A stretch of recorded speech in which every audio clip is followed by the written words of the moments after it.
ஒரு ஊரில் விமல் என்று ஒருவன் இருந்தான். அவன் பார்ப்பதற்கு மிகவும் சாதுவானவன். ஆனால் உண்மையில் அவன் ஊர் ஊராகச் சென்று மக்களை ஏமாற்றும் ஒரு தந்திரக்காரன். ஒருமுறை அவன் ஒரு புதிய கிராமத்திற்குச் சென்று அங்கே உள்ள ஒரு பெரிய பண்ணையார் வீட்டில் வேலைக்குச் சேர்ந்தான்.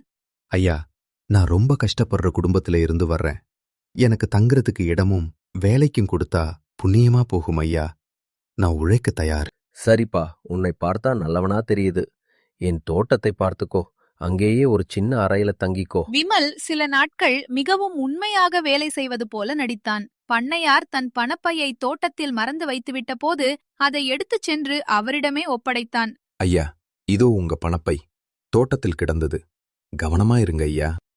அடடா, எவ்வளவு நேர்மையான பையன் நீ!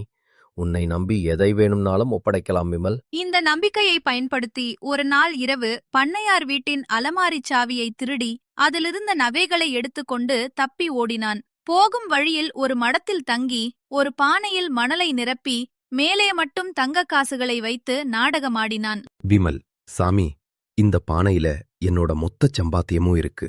ராத்திரி மட்டும் இத பத்திரமா வச்சுக்கோங்க. காலையில வாங்கிக்கிறேன். சரிப்பா, சாமி சன்னதியில இது பத்திரமா இருக்கும். மறுநாள் காலையில் விமல் கூச்சலிடத் தொடங்கினான். ஐயோ, திருடன், திருடன்! என் தங்க காசு பானையில இப்போ வெறும் மணல் இருக்கு. நீங்க தான் என் நகைய திருடிட்டீங்க. மரியாதையா என் நகைய கொடுங்க. இல்லன்னா போலீஸுக்கு போவேன். தம்பி, நான் எதுவுமே செய்யலையேப்பா. நீ எப்படி கொடுத்தியோ அப்படிதான் இருக்கு. ஆனால் விமல் அந்த மடத்துக்காரர்களை மிரட்டி பணம் பறிக்க முயன்றான். அப்போது பண்ணையார் அங்கே வந்து சேர்ந்தார். அவருக்கு விமலின் தந்திரங்கள் தெரிந்திருந்தன. நிறுத்து விமல், உன்னோட நாடகம் எல்லாம் எனக்கு தெரிஞ்சு போச்சு. நீ என் வீட்ல திருடிட்டு வரும்போதே நான் உன்னை தொடர்ந்துகிட்டு தான் இருந்தேன்.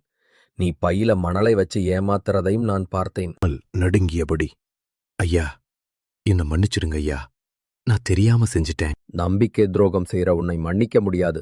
இதோ போலீஸ் வந்தாச்சு. விமல் சிறைக்குச் சென்றான். அவன் திருடிய நகைகள் பண்ணையாரிடம் ஒப்படைக்கப்பட்டன.